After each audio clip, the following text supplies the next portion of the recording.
Di sebuah desa kecil, hiduplah seorang pemuda bernama Jaka. Lulusan STM, 1 tahun menganggur. Bukan karena malas, tapi karena kesempatan tak pernah berpihak padanya. Setiap hari, ia menatap langit senja yang sama, berharap ada kabar baik yang datang. Untuk bertahan hidup, Jaka menarik ojek online, dari pagi hingga malam. Ia menyusuri jalanan, sambil diam-diam menyimpan mimpi besar, mengubah nasib keluarganya.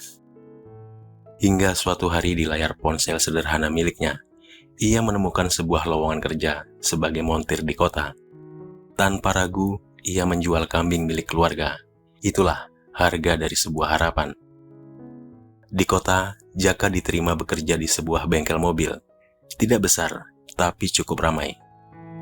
Jaka bekerja tanpa bicara, cepat belajar, rajin ibadah, dan tak pernah mengeluh. Sifat itulah yang membuat pemilik bengkel diam-diam menaruh kepercayaan besar padanya. Seiring waktu, kepercayaan itu tumbuh menjadi suatu yang lebih dalam. Pemilik bengkel tidak hanya melihat Jaka sebagai karyawan, ia melihat masa depan. Ia melihat seseorang yang bukan hanya bisa memperbaiki mesin, tetapi juga menjaga apa yang telah ia bangun seumur hidupnya. Dalam diam, ia mulai memikirkan satu hal besar. Siapa yang akan meneruskan semua ini suatu hari nanti?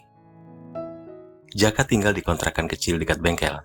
Hidupnya sederhana, makan seadanya. Tapi setiap bulan, ia selalu menyisihkan uang untuk dikirim ke orang tuanya di desa. Waktu berjalan, 1 tahun, 3 tahun, 5 tahun. Jaka bukan lagi karyawan biasa. Ia sudah menjadi orang kepercayaan pemilik bengkel untuk mengantar istri dan melatih kuliah. Namun tidak semua orang senang melihat keberhasilan orang lain. Di bengkel itu, ada seorang montir senior bernama Yanto. Ia merasa tersaingi, merasa posisinya terancam. Dan diam-diam, rasa iri itu berubah menjadi racun. Suatu hari, saat Jaka sakit dan izin tidak masuk kerja, Yanto mendapatkan kesempatan. Ia berkesempatan menggantikan tugas Jaka, mengantar istri pemilik bengkel ke pasar dan putrinya melatih.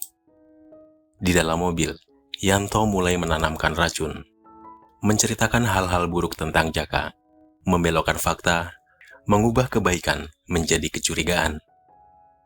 Dan sejak saat itu, pandangan mereka terhadap Jaka berubah.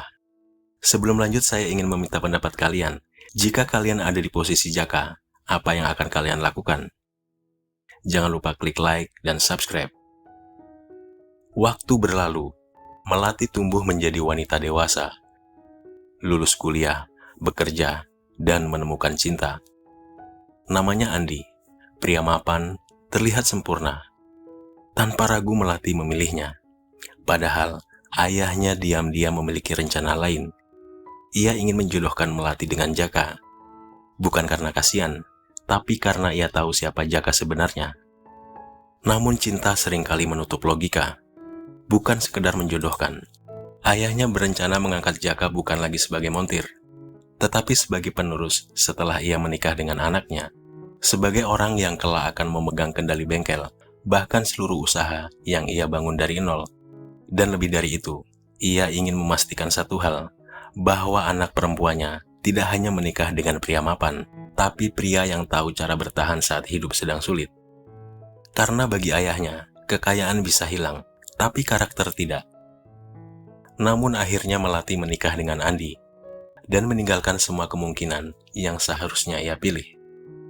Tahun pertama bahagia, tahun kedua semua berubah. Andi mulai pulang larut malam. Dan akhirnya, kebenaran terungkap. Ia berselingkuh. Dunia Melati runtuh. Tanpa banyak kata, ia memilih pergi, pulang ke rumah orang tuanya dengan hati yang hancur.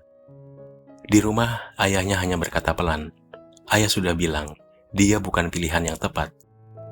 Disitulah semua rahasia terbongkar.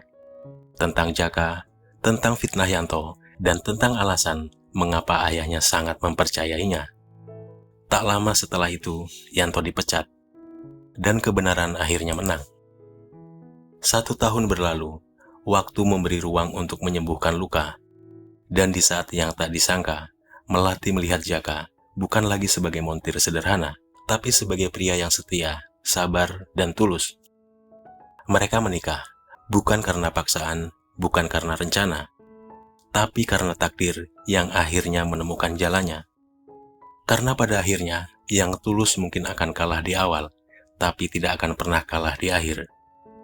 Jika kalian ada di posisi Melati, apakah kalian akan berani mengakui kesalahan dan memulai dari awal? Share video ini ke teman kalian, karena mungkin ada seorang di luar sana yang sedang butuh cerita ini. Jangan lupa like dan subscribe.